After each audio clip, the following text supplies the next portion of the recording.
മലയാളത്തിന്റെ ചിരിമരുന്ന് സലീം കുമാറിന് നാട് വിട നൽകുകയാണ്. ടൗൺ ഹാളിൽ പൊതുദർശനം പുരോഗമിക്കുന്നു. പ്രിയപ്പെട്ടവരൊക്കെ അദ്ദേഹത്തെ കാണാൻ എത്തിക്കൊണ്ടേയിരിക്കുന്നു. അരുൺ ശങ്കർ വിവരങ്ങളുമായിട്ടുണ്ട്. അരുൺ, കൂടുതൽ ആളുകൾ ഇപ്പോൾ അങ്ങോട്ടേക്ക് എത്തിക്കൊണ്ടിരിക്കുകയാണ്. നമ്മൾ സലീം കുമാറിനൊപ്പം കണ്ട ആളുകളാണ്. അവർക്കൊപ്പം ഇനി സലീം കുമാർ ഇല്ല എന്നുള്ളതാണ് യാഥാർത്ഥ്യം. തീർച്ചയായിട്ടും സലീം കുമാറിനൊപ്പം സ്ക്രീൻ പങ്കുവെച്ച നിരവധി ചലച്ചിത്ര പ്രവർത്തകർ ഇപ്പോൾ ഇവിടെ എത്തിയിട്ടുണ്ട്. അതോടൊപ്പം തന്നെ നാട്ടുകാർ, നൂറുകണക്കിന് നാട്ടുകാരാണ് ഇപ്പോൾ കുമാറിന് സലീം കുമാറിന്റെ അവസാനമായിരുന്നു കാണാനും ആദരാഞ്ജലികൾ അർപ്പിക്കാനും പറവൂരിലെ ടൗൺ ഹാളിലേക്ക് എത്തിക്കൊണ്ടിരിക്കുന്നത്.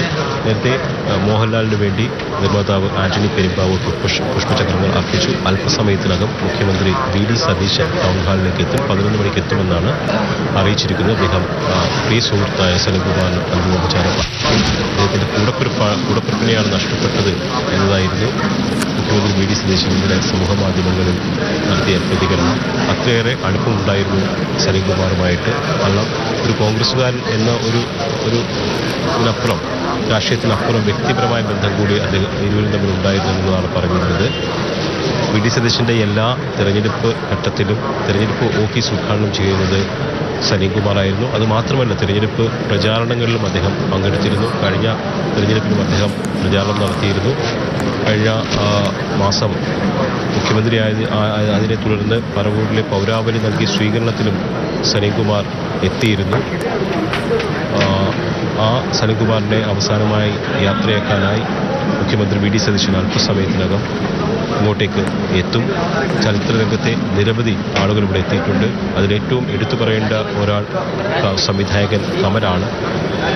സലീം കുമാറിലെ നടനെ കണ്ടെത്തിയ സംവിധായകൻ കമലായിരുന്നു എന്ന് പറയേണ്ടി വരും. കാരണം ഗ്രാമഫോൺ എന്ന ചിത്രത്തിലെ തമലഭാസ്കരൻ എന്ന ക്യാരക്ടർ സലീം കുമാറിന് നൽകിയത് കമലായിരുന്നു. അത് കമലിൻ്റെ വാശിയായിരുന്നു. കാരണം കമൽ സലീം കുമാർ അഭിനയിക്കണമെന്ന് തീരുമാനമെടുത്തപ്പോഴും സലീം കുമാർ ആ തീരുമാനത്തിൽ നിന്ന് വഴുതി മാറിയിരുന്നു. അദ്ദേഹം മറ്റൊരു സിനിമയുടെ സെറ്റിലേക്ക് പോവുകയും ഈ സിനിമയിൽ അഭിനയിക്കുന്നില്ല എന്നൊരു നിലപാടെടുക്കുകയും ചെയ്തു. മറ്റൊരു നടനെ നിങ്ങൾ കണ്ടെത്തിക്കോളൂ എന്ന് ആ സിനിമയുടെ പ്രൊഡക്ഷൻ കൺട്രോളോട് പറയുകയും ചെയ്തിരുന്നു. പക്ഷേ അതൊന്നും വകവയ്ക്കാതെ സലീം കുമാർ അഭിനയിച്ചേ തീരൂ എന്ന ഒരു വാശിയിലാണ് കമൽ സലീം കുമാറിനെ കൊണ്ട് ആ വേഷം ചെയ്യിപ്പിക്കുന്നത്. പിന്നീട് ഉണ്ടായത് ചരിത്രമാണ്. കാരണം പിന്നീട് എത്ര ക്യാരക്ടർ റോളുകൾ സലീം കുമാർ നമുക്ക് സമ്മാനിച്ചു. സലീം കുമാറിലെ എന്ന നടൻ്റെ അഭിനയ വൈഭവം നമ്മൾ കണ്ടത് ആ കമലെടുത്ത തീരുമാനത്തിൻ്റെ ഒരു അടിസ്ഥാനത്തിലായിരുന്നു.